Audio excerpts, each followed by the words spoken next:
Morning, Tri-Cities. It's 9 o'clock and it's time for Coffee with Karl. I was a little delayed there. My screen accidentally went to the wrong one. Sorry for the pause. Today, we've got some great guests from the Benton-Franklin Council of Governments. So it's my pleasure to introduce the Executive Director of the Benton-Franklin Council of Governments, Michelle Holt. Good morning, Michelle. Good morning, Karl. It's good to see you. You too. We're also joined by Davin Diaz, who is the Community and Economic Development Manager for the Benton-Franklin County Council of Government. Sorry, I knew I was going to mess it up. Good morning, Davin. Good morning, Karl. You know, BFCOG is a great acronym because you don't have to say Benton-Franklin Council of Governments. But I wanted to make sure we got that out a couple of times so everybody knew what we were talking about. But thanks for joining us. You know, the Council of Government, you guys do a good job. You have a new team, and I think are really doing some great work. So it's going to be a good discussion this morning. We'll get our conversation started with our coffee mug story. And I kind of spaced it for a minute when I was getting ready this morning. And I'm like, oh yeah, what am I going to have for a mug? And Michelle, you'll tell us a little bit about your background coming from Eastern Idaho, and Davin, previously in your past lived in Northern Idaho. And so I thought it would be appropriate. I've got a brother-in-law and sister-in-law. They own a company in the Wood River Valley called Rocky Mountain Hardware. You can't really see it. I think there's some bleach stain on it now, but they have a manufacturing company in Haley, Idaho, of all places, that manufactures bronze hardware for doors and windows and houses and stuff like that. And just made me think of, you know, we all have kind of this Idaho connection, and now we're here in the Tri-Cities. So thinking of our family back in Idaho, Wood River Valley is a really pretty place. Kind of Blaine County is unlike any other place in Idaho. It's very unique in many ways. And so that's my coffee mug story this morning. Michelle, what do you have for us? So my coffee mug this morning, it says, "Dear life, it's beautiful here." And I bought this mug as a gift for myself at the Country Mercantile a couple of months ago, kind of to celebrate my move to Tri-Cities and how I was feeling about it. You know, that, okay, we've gone through this huge life transition, and you know what? It's beautiful here. So that's my mug for this morning. That's very appropriate. Davin, how about you? What do you got for a mug this morning? You know, I do love coffee, and I love various coffee mugs. And so I thought for today I would highlight my newest one. I don't have coffee in it. I have one of those vitamin drinks in it, but I was able to attend the ribbon cutting for WSU Tri-Cities Collaboration Hall this week. And part of the tchotchkes that they were giving out were these nice beakers that were turned into coffee mugs. And I thought, what better way to highlight a jewel of the Tri-Cities than to showcase their coffee mugs. Also very appropriate, and great to give a shout out to WSU Tri-Cities. The Collaboration Hall event was awesome. And if you haven't had a chance, go out and check it out. It's really a state-of-the-art building, really focused on you know, the latest level of education delivery and learning. And I think the building kind of reflects that collaborative structure for sure. Well, let's get into our discussion. And like we said, we've all got these Idaho roots. Let's talk a little bit about our backgrounds. Michelle, why don't you kick us off and tell us who you are, where you came from, and how you made it to the Tri-Cities, which is very beautiful. Totally agree. Beautiful bluebird day this morning. Sure. No, we are loving being in Tri-Cities, and we've been here just since the middle of February. I do have to say, I felt like maybe I was sold a bill of goods because I was told about how beautiful the weather is here. And the first 2 days we were here in February, it was gorgeous, and we were so excited. And then we got that, you know, couple of foot snowstorm, and I was like, this is crap. I left Eastern Idaho to leave all the snow behind. But you know, no, I thought the same thing. I was like, maybe I should have brought my snowblower with me. Like, I gave it away when we left, but maybe I should have brought it with me when I saw that foot of snow. We had to go get a shovel because we didn't bring one with us. But my background, I am from Idaho. I spent 15 years in the Boise Valley and then 15 years in Eastern Idaho. And about 25 years of my career has been spent in organizational management and change, really focusing on economic and community development. So I've been a Chamber of Commerce CEO. I've been an economic development professional for two rural counties. I was a workforce and community development or community training program for College of Eastern Idaho, which is Idaho's newest community college. So got to go through the transition from a 2-year technical college to a full-fledged community college. And so all of that background has just been, it's given me a love for how communities grow and build and how I can be part of that cycle. And so looking at Tri-Cities, we actually were, our youngest daughter just left for college. So we're empty nesters. We knew we were ready to kind of have a lifestyle change, and Idaho, for all the things it has going for it, is relatively a small state. And Karl, as you know, there are only so many jobs in the realm of economic development there. And so we really had to look kind of outside of the state for some new opportunities. And I had the chance to come to Tri-Cities a year ago to interview for a different job position. And that was the first time I'd been here. And we loved it. We loved everything about it, the people, the culture. And so we really kept our eyes open at that point and said, you know, we would love to come back. There's so much similar between Eastern Idaho and Tri-Cities for the national lab, agriculture, healthcare, food manufacturing. So it really feels like a home away from home right away.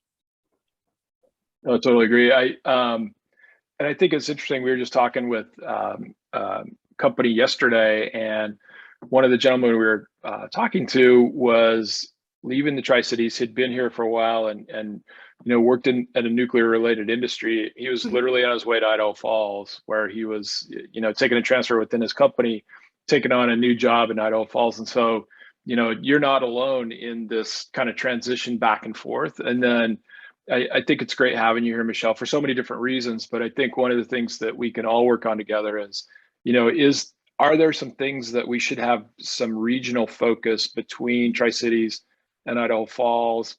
Obviously, already a lot of collaboration between the labs, but then the nuclear industry, you know, are there some things that we can do together? And to get your insights and those relationships is, you know, just another great reason to have you here. So yeah, really, really excited to have you on board. Davin, how about you? You gave us a little before we went on, gave us some insight on you know, who you are, where, and I realize you've been here in the Tri-Cities for a while, but what's your journey? Like, how did you get to BFCOG in your current role? Thank you, Karl. Well, I'm originally from Southern California, and I started my career in nonprofit work around environmental policy. And I spent 4 or 5 years doing that around groundwater, air quality, and land use. But one of the things I had in common when I met my wife was this desire to locate to the Northwest. As you mentioned, I lived in Sandpoint, Idaho for a couple of years in my youth and fell in love with the Northwest. And when I met my wife, one of the things we had in common was wanting to locate and raise our kids in a community like the Tri-Cities. So around 2007, applied and got a job at the Hanford Reach. At that time, it was called the Hanford Reach Interpretive Center. Now it's called the Reach Museum, but came to the Tri-Cities and worked for the Reach, which is part of the Richland Public Facilities District. And so I was technically an employee of the Richland PFD. And over the time that I've been in the Tri-Cities, I worked for the Mid-Columbia Libraries and the Tri-City Regional Chamber of Commerce. But when I look at my professional career and my skill set, really what it boils down to is I worked in public policy, advocacy, and development or fundraising for either nonprofits or government bodies. So when I was with the Reach, one of the things I did was work a capital request through the state legislature back in the Great Recession. And that was a great learning experience, learning how Olympia works and how the state of Washington works. But also at my time with the Reach, I worked on the Ice Age floods, National Geological Trail, and getting that designated. And then when I was with the libraries, I managed both internal and external communications, but also our government to government relationships with the cities that we serve. So for example, back in 2016, the city of West Richland needed to go to their voters for a levy lid lift to pay for library services. So I helped the city of West Richland in communicate it to the public, the value that the library plays, as well as quantifying what the levy Lilith would mean to the region and to the library specifically. And then what landed me at the Council of Governments was just my background with the Richland PFDs, or the regional PFDs. And I called one day to get caught up on what was happening with the PFDs. And at that time, they're about to post a position for the community and economic development manager. And they described the position to me, stated that I might be a good fit, and one thing led to another, and I joined the team in November of last year. That's awesome. Well, and I appreciate the Ice Age floods work that you did with the Reach Museum. Is, again, talking about Sandpoint, that's another geologic connection with the Tri-Cities, right? Besides the fact that all the water from both eastern Idaho and northern Idaho comes, well, I guess not, depends on where you are. If you're further down the river where the Snake comes in, then for sure it all comes in. If you're up here, then it's just the water from North Idaho. But yeah, great.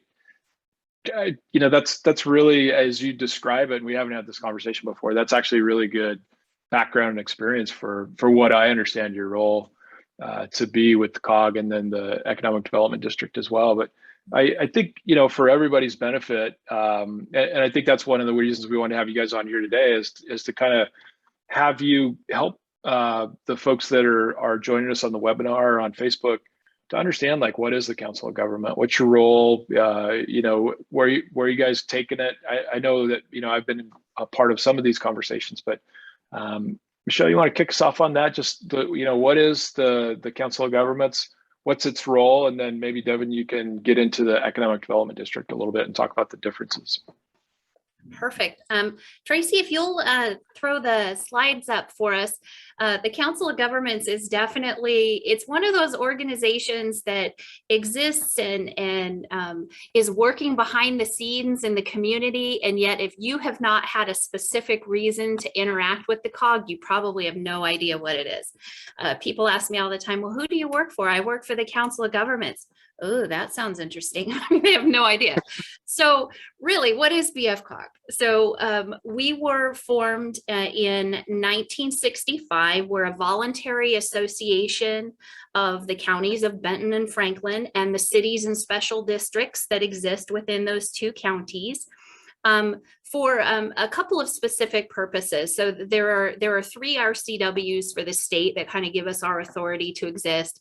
One is forming a conference of governments, and that is that voluntary association to work on problems of mutual interest and concern. So that's a pretty broad umbrella, but basically what that means is any 2 governmental entities that want to partner together to work on an issue or a problem that they share jointly, that can be done underneath this Council of Governments. So that is one of our roles. And then the Regional Planning Commission, that is to take on, to administer and initiate regional planning programs, governance, and acceptance of state or federal funds. So that's a lot of what we do at the COG, is help to facilitate the flow of state and federal funding into the region, to the jurisdictions. And then the last RCW that helps us form is the Regional Transportation Planning Organization, which is, of course, is just a little more specific lens of planning as it relates to transportation. But really, when you think about economic development, you think about land use planning and growth. They all have a nexus related to transportation somehow, whether it's the movement of employees, the movement of goods, roads in and out of development. So that really gives us a strong root in economic development. Tracy, would you change slides for me? Thank you. So yes, Council of Governments, basically we can serve whatever role the local jurisdictions want us to be. So what's unique about a Council of Governments is that it is unique to its individual community. The combination of services that they provide in their region is really a reflection of their of the region. So for example, we focus on the Economic Development District and transportation planning. The COG in Yakima, one of the programs they administer is a homelessness program. on behalf of Yakima County. They do transportation, but they don't do the economic development district. The COGs I worked with in Eastern Idaho, one was hugely involved in revolving loan funds and the building an entrepreneurial community, and really focused on business development, while the other COG in the region focused a lot on human services programs, so veterans programs and the like. So they really are very unique to what the jurisdictions in the regions want to work on. But for us, it really has to do with funding, administration, and convening of our jurisdictions. Next slide. So regional planning agency, what that really means for us is we have a lot of designations by a lot of different entities, and it makes it a little bit complicated depending on what hat we're wearing when we're working with you at the time that that we're doing business. So under the Federal Highway Administration and the Federal Transit Administration, we are what's called a metropolitan planning organization. So we are the point of contact for all things transportation for Benton-Franklin counties and the transportation management area. We actually take in a little bit of Walla Walla County to the area of Burbank for that planning. So we work very closely with Benton-Franklin Transit, as well as all of the public works departments for the jurisdictions. Again, under the Regional Transportation Planning Organization, or the RTPO, that's where we work with the Washington State Department of Transportation.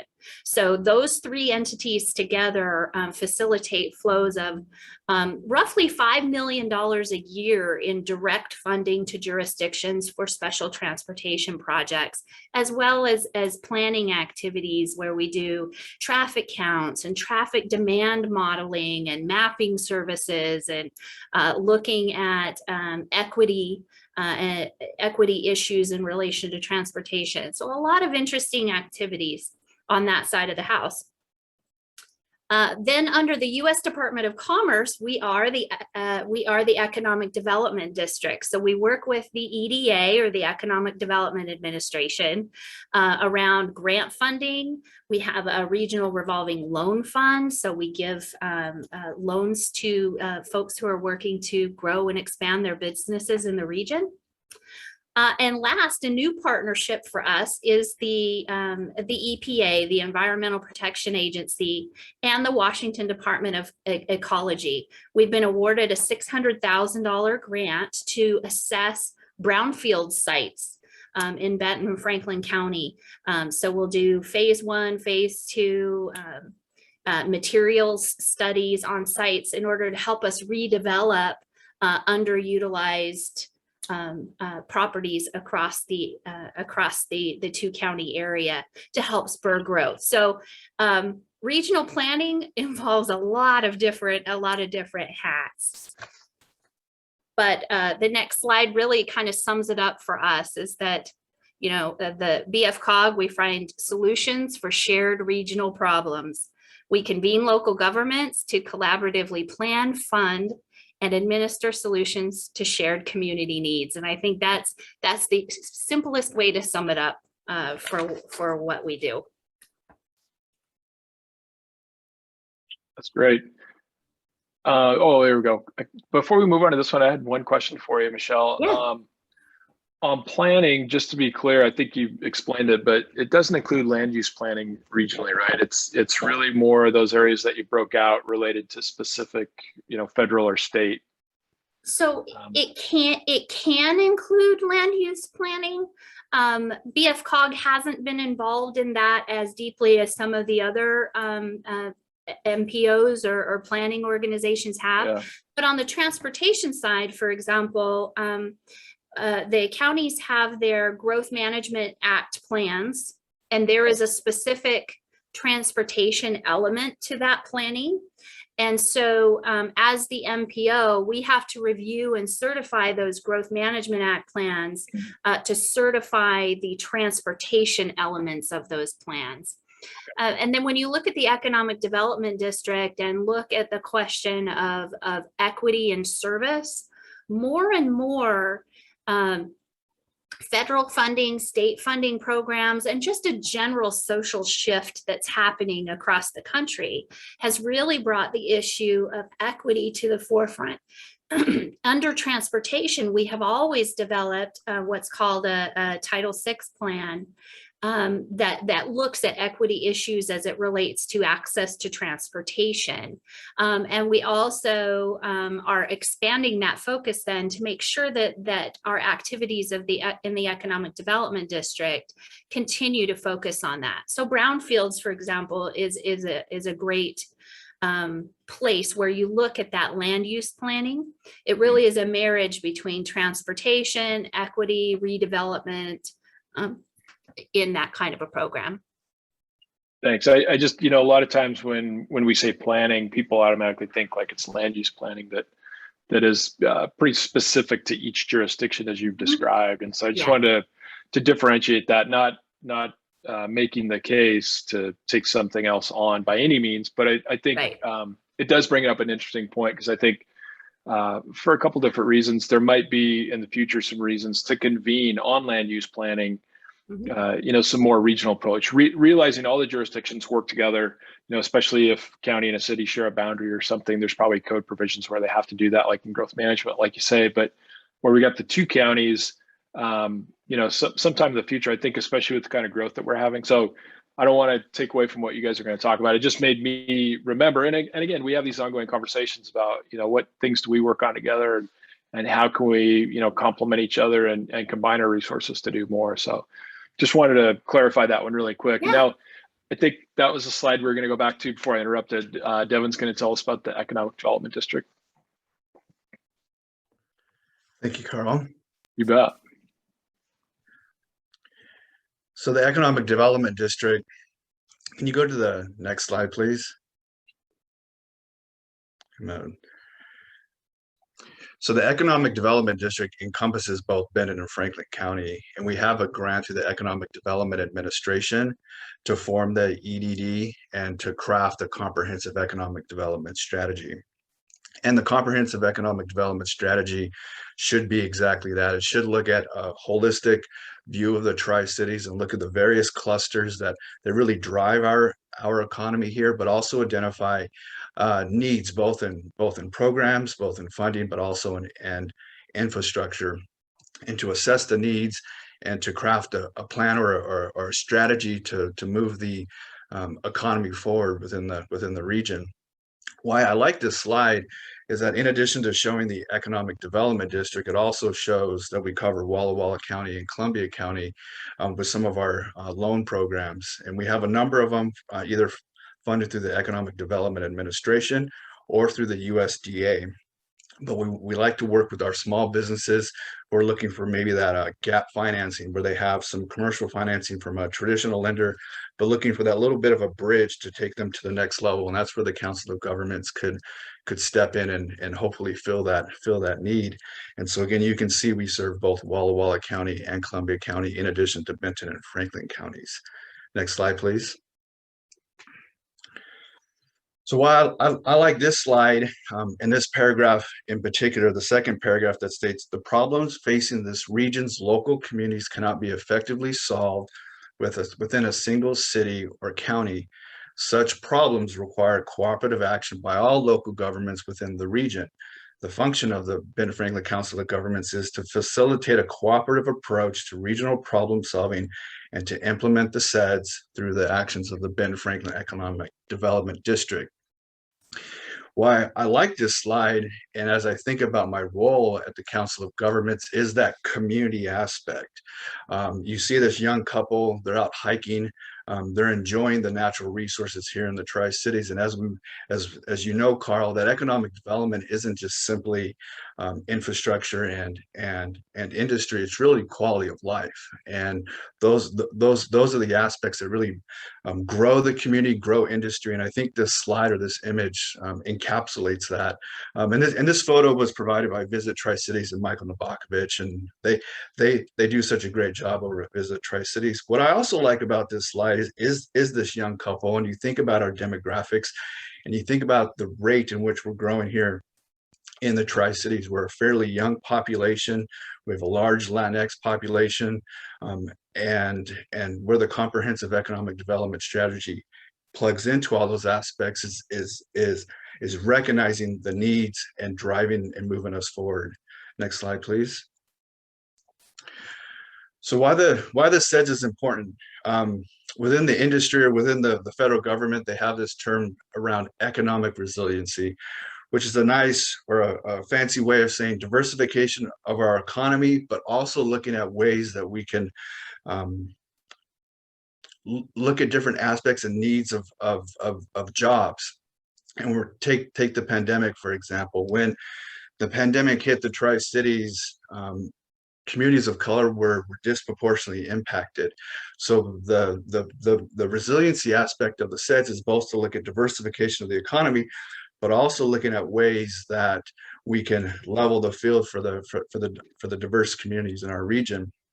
What it also does is provide a mechanism for funding, and within the SEDS we have 4 goals and objectives. The first goal for us looks at municipal infrastructure. The second goal looks at infrastructure needed for industry. The third goal looks at people, our workforce and housing, and the fourth goal looks at quality of life. So for example, I know you had Stephen McFadden on the Coffee with Karl last week, and he mentioned the wharf project for the Port of Pasco. And he mentioned that they were thinking about applying for the Economic Development Administration ARPA funds, or the American Rescue Plan Act funds, around tourism. And so Stephen McFadden and the Port of Pasco submitted an application for those funds. One of the criteria that EDA is going to look at is, does that wharf project, is that in line with the SEDS? Is it reflected in the SEDS? And the answer is yes. And that was part of our process in developing the SEDS this year. Every 5 years, we're required by the Economic Development Administration to generate a new strategy, which we just wrapped up in September, and we have to publish it for public comment. And then after public comment, we adopt it, we submit it to the EDA, and then it lives for the next 4 years, and we have the opportunity to update it. But in generating the SEDS this year, we conducted a SWOT analysis. We reached out to individuals and professionals who have a stake in the comprehensive economic development strategy. And we conducted the SWOT, we interviewed individuals, and we identified the projects and the economic clusters that needed to be in the SEDS. And right now the document is available for public comment, so we encourage everyone to visit our website. It's bfcog.us, and we encourage people to read the SEDS. We have a form that people can submit public comment, and we really need that feedback to make sure that the SEDS is exactly what its name entails, and that it's comprehensive and looks at all of the aspects as it relates to economic development in the region. Slide, please. And this is just our contact information. Michelle and myself, we're new to the team. We're getting to know the community as it relates to economic development, and we just encourage everyone on this call to reach out to us, and we're happy to answer any questions. Great, Davin. Thank you. So that's a good segue, I think, into like our next topic of conversation. But the fact that you and Michelle are both new in your positions, and I think we just talked about, had the broad overview of, what is the COG, what do you guys do? Same thing with the Economic Development District, and specifically the role of the SEDS in aligning essentially the community economic development plan for the future with future funding opportunities. And then that is like an enabler, like your description of the Port of Pasco project for the wharf is great. But let's talk a little bit about where you guys see the COG going, or what are some directions or initiatives that, since you've been in your role, in a very relatively short time, what do you see as opportunities or new chances for the COG to do even more, be more effective, or however you want to measure it? You want to take that one first, Michelle? Sure. I think what I've really seen in the short time that I've been here in Tri-Cities and been with the COG is that for the COG specifically, we very much were focused on the transportation elements of what we are.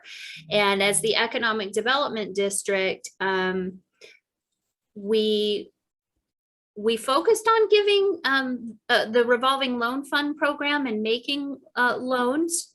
But we weren't particularly aggressive about being involved in the economic development sphere. We produced the SEDS, but really we weren't, I don't think as an organization, as cognizant of how we could be used as a resource by the jurisdictions. We were kind of in our lane and we did what we did. Sometimes it's complicated. Let's be honest. The Council of Government is made up of 16 different jurisdictions. That's a lot of government. That's a lot of elected officials, a lot of communities that all have particular focuses and areas of emphasis. But I think that's exactly why the COG is so important. There was a question in the chat talking about utilizing the COG or the metro districts as a way of allowing communities to not be fragmented, beyond the idea of, why haven't we just merged into one massive city, which I've been around just long enough to know that was a very charged conversation.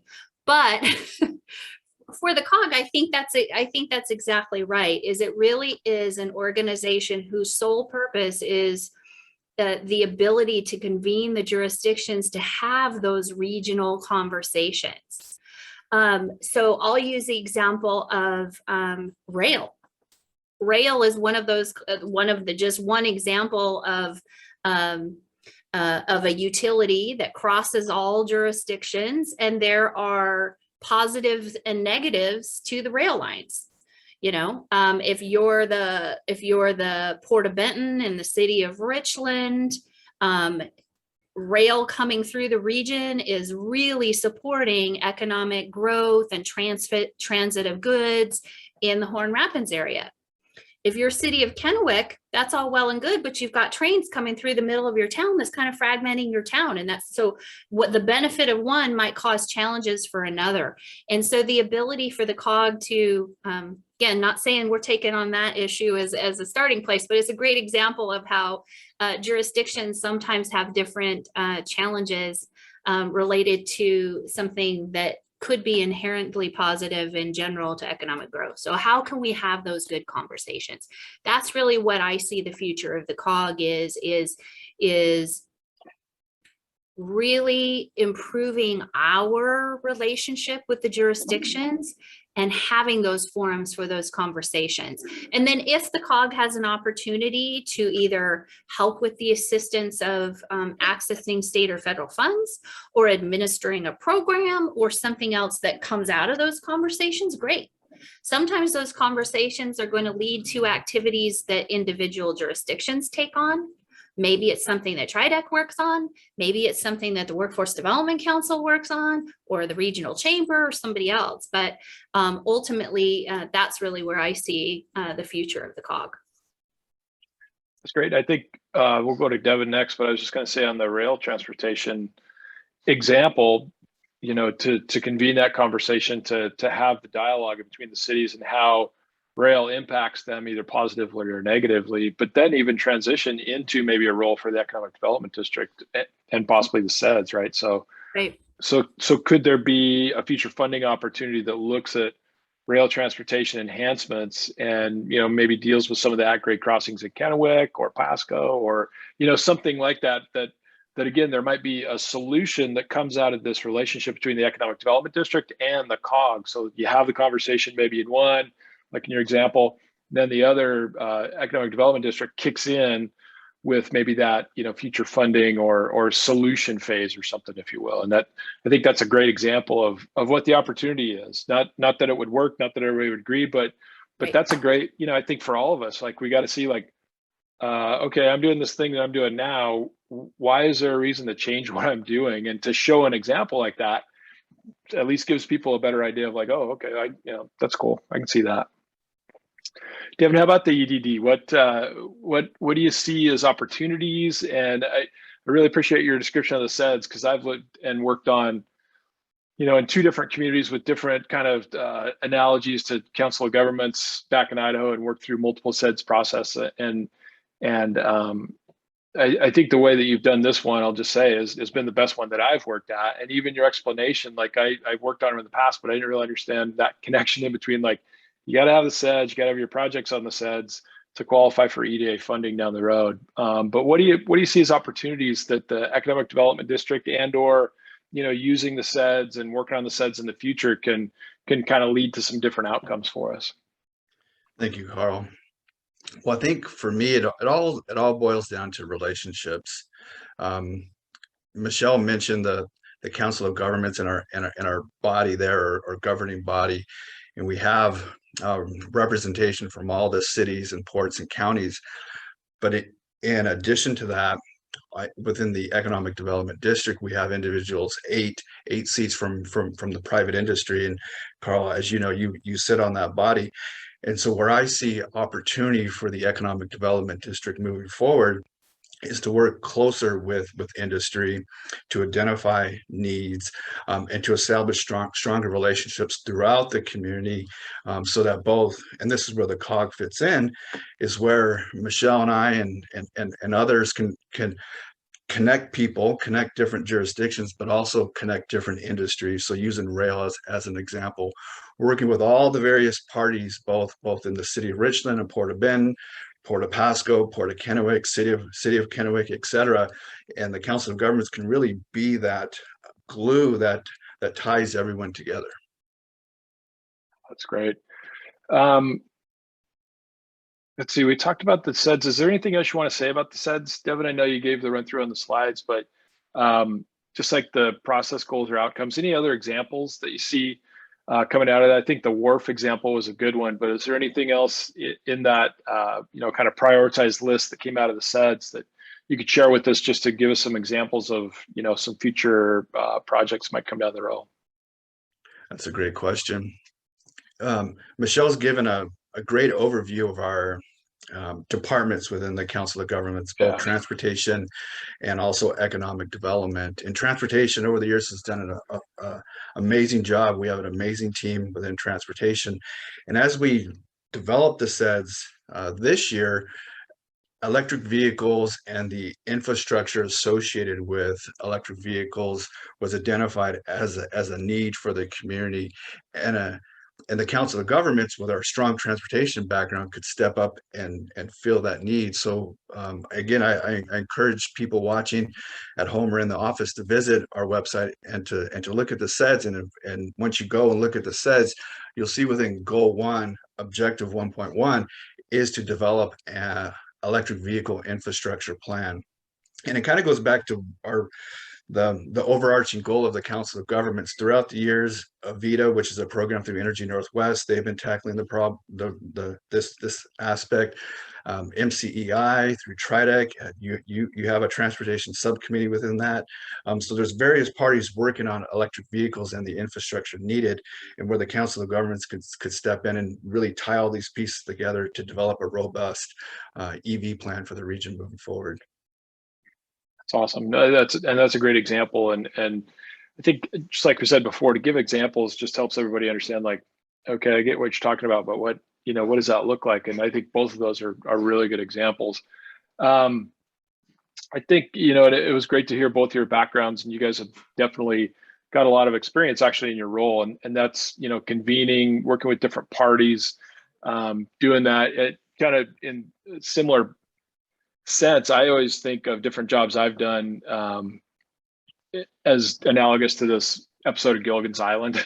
It's kind of corny, but I think about, there was this episode where like Gilligan wanted Marianne to make him a coconut cream pie, and he goes, "Hey Mary, can you make me a pie?" And she goes, "Well, yeah, but I want to wear Ginger's dress." And Ginger says, "Okay, Marianne can wear my dress, but I want the professor to fix my radio." And like, And I always think about that, like in the role that you guys play, because a lot of times that's what it is. I mean, people think about organizing and convening and having conversations and dialogue and then planning and doing this stuff. But I think a lot of times that's what it is. And even like the railroad analogy you guys were just talking about, it's kind of the same thing as Gilligan was trying to get, like trying to get everybody together, realizing everybody needs something and they're all connected. And then sometimes, laying that out on the table and explaining it to them is, is probably a big part of your guys' role. And I don't want to get any sticky issues, and I don't even know if they're already out there, but I think when you're dealing with that many entities, you guys said 16 jurisdictions, I think that's like a lot of what you guys do. And then I think there's also the funding element too. It's a really complex, job and network that you guys are working within. But I don't have a specific question, I guess, but I just wanted to acknowledge that and see if you have anything to add to it. And I think it really does come to, Davin, you just said a really critical part of what you guys are doing, I think such a great job of, is relationships. It's building trust and building a relationship with your partners, and whether that's an individual from a city or county, port, taxing district. I think that's the place to start, and that relationship can build, and then hopefully that entity that sits on your council of governments or economic development district can take that trust and that relationship back into their council or into their commission, and then kind of go from there. But any other thoughts about that? I guess, like I said, I don't have a specific question. It just strikes me, and the role you guys play, some of the complexity, and it's just a tough job to figure out some of those relationships sometimes. I think what you described, Karl, is true not only for what we do at the COG, but for economic development in general. You're exactly right when you say that that's how you view your role. And in my past roles in economic development, I know economic development professionals who really struggled with the idea of, how do you celebrate the success of an economic development activity that happens when truly the only reason it happens is that it's the efforts of multiple organizations.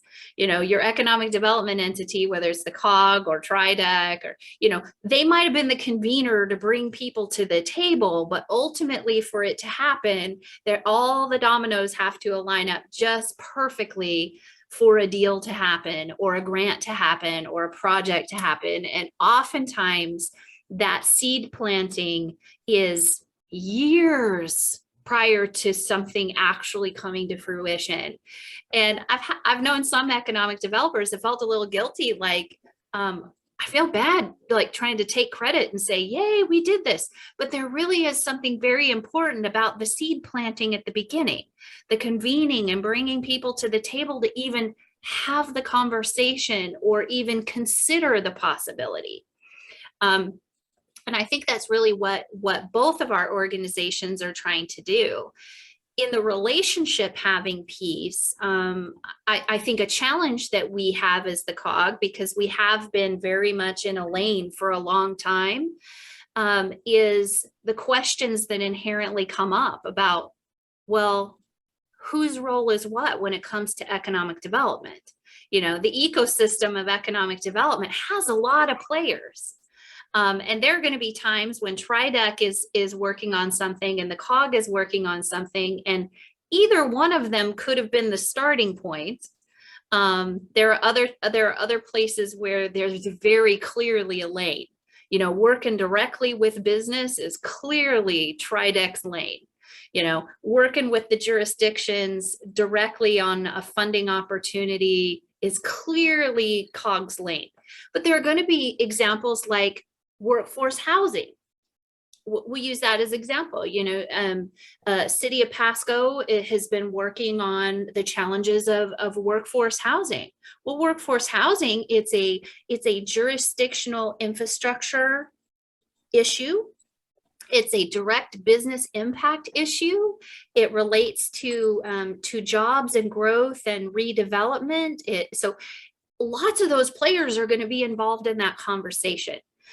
So I think what will happen over time, and what I'm really looking forward to, is that continued dialogue about whose roles are what. and how do we support each other, and how do we help the organizations and individuals that support both of our organizations to understand the value and importance of what TRIDEC does and what the COG does, and really understand that a little bit better.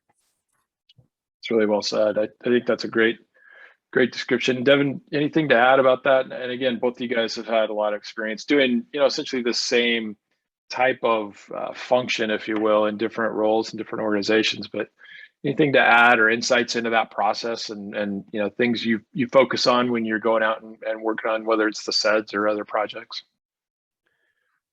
We have another team member part of the economic development, and that's John Kennedy.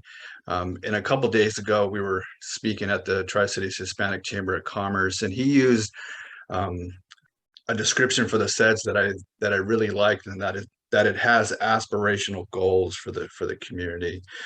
Yes, it has some very pragmatic, and it identifies needs, but it's really looking towards the future, and really, to Michelle's point, seeing what is possible through collaboration.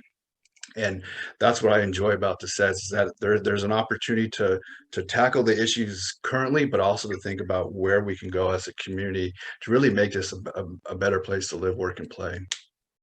Yeah, definitely. Good timing. We've got a great question related to some of the maybe revolving loan funds. And it's from one of our loyal webinar watchers. I guess I always get confused because we're not like TV or something, so I don't want to use the right terminology. Like, it's a webinar, it's not a episode or viewer or something. But the question is, in 2004, this company built and opened a new hotel in Pasco, and the COG funded us a substantial amount towards FF&E, which really helped us develop the project, which is great feedback for you guys and for the COG. But the question is, can you please explain what type of program or funding is available for small businesses now, and what qualifications are required? I think this might relate to the revolving loan fund, Davin, that you're talking about, or maybe some other programs that you guys have. That's a great question, and I would encourage anyone to visit our website and to look at the criteria, and to reach out to our loan officer, and that's Fatima. She has a wealth of knowledge and experience related to our regional revolving loan funds. We have two big buckets, if you will, and I mentioned them both. We have the one through the Economic Development Administration, and those funds are specific to Benton and Franklin County, and they can fund a whole slew of activities, whether it's startup capital or construction. But each one has a little different criteria compared to the other bucket, which is USDA funded, and that really looks at the rural community and helping small businesses in those parts of our county, as well as Walla Walla and Columbia County. Within the USDA bucket, we do have a women and minority fund, and so if it's a women-owned business or a minority-owned business or BIPOC-owned business, we have a loan fund specific to that demographic, to that population. And we're anxious to grow our loan portfolio and to help businesses take that next step in growing their business.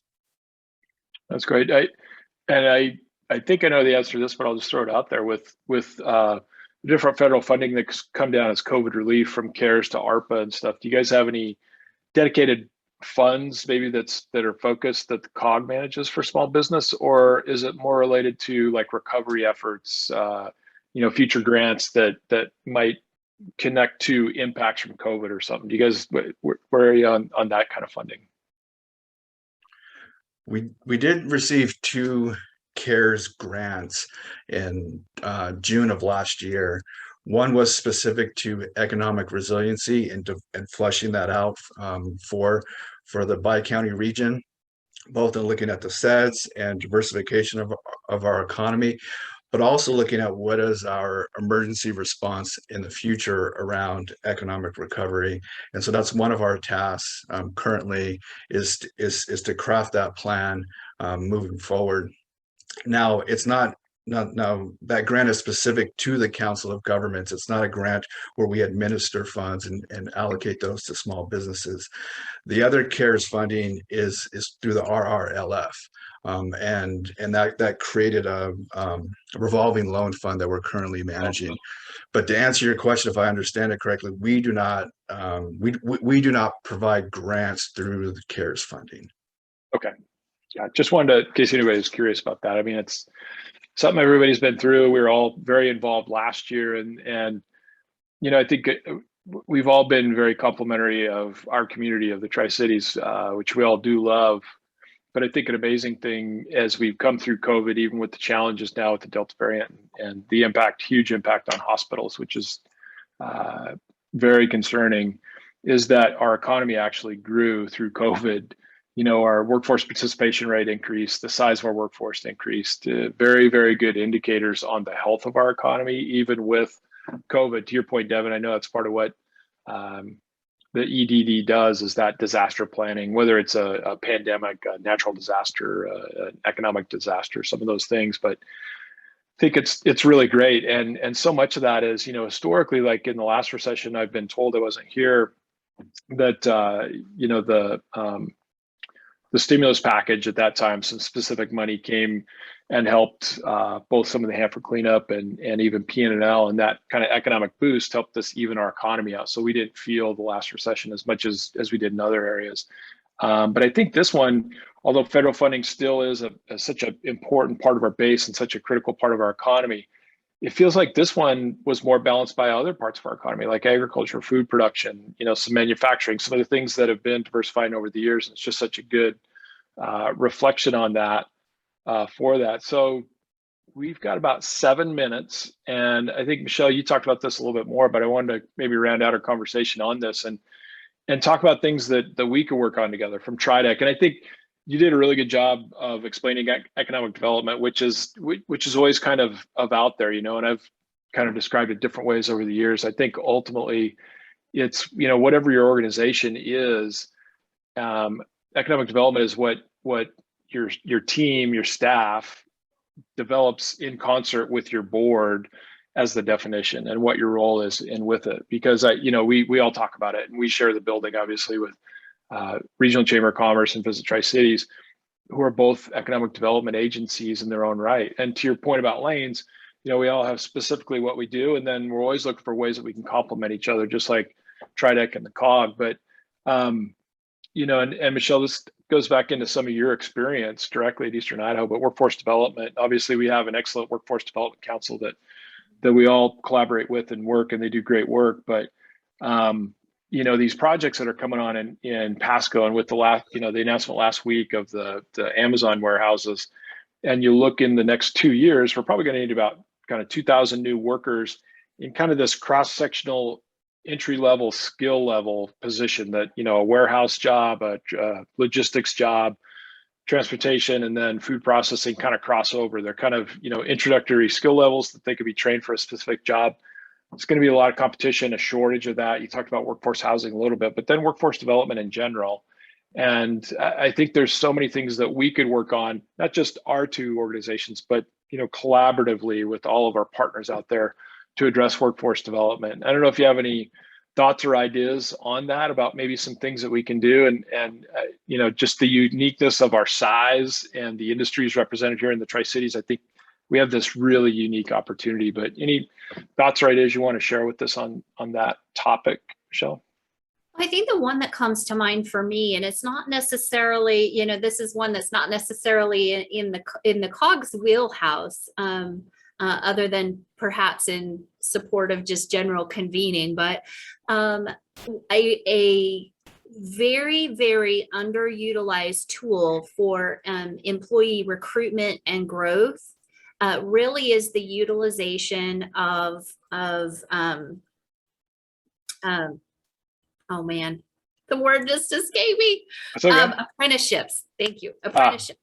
And, when you hear the word apprentice, you very much think about your traditional trades apprentices, your electrical apprentice, plumbing apprentice, that kind of thing. But the truth is that an apprenticeship can be formed for any job in any industry, and there are, like 1,700 approved apprenticeships under the U.S. Department of Labor. And I think that the employer pool, ways that they can partner to set up an apprenticeship internally to help foster the growth of existing employees to move up into more complicated roles, freeing up those entry-level positions, is one tool that can happen. Utilizing an apprenticeship as a recruitment tool to say, hey, I recognize you don't have the skills that we need for this job, but I'm willing to invest in you to grow you into what we need. And the amount of loyalty that that buys between the employer and the employee is huge. So the level of turnover that employers find is significantly lower in those kinds of relationships. And then also the sponsorship of education. So coming from Eastern Idaho, we had a welding fab shop that supported the food processing industry, for example. Welders, hard to come by. Very few come out of the training programs. You need an advanced level of practice. And I mean, it's more than just learning the skill. You got to have the stick time to get good at it. And what this company did is that they sponsored college scholarships in the welding program that came with a job.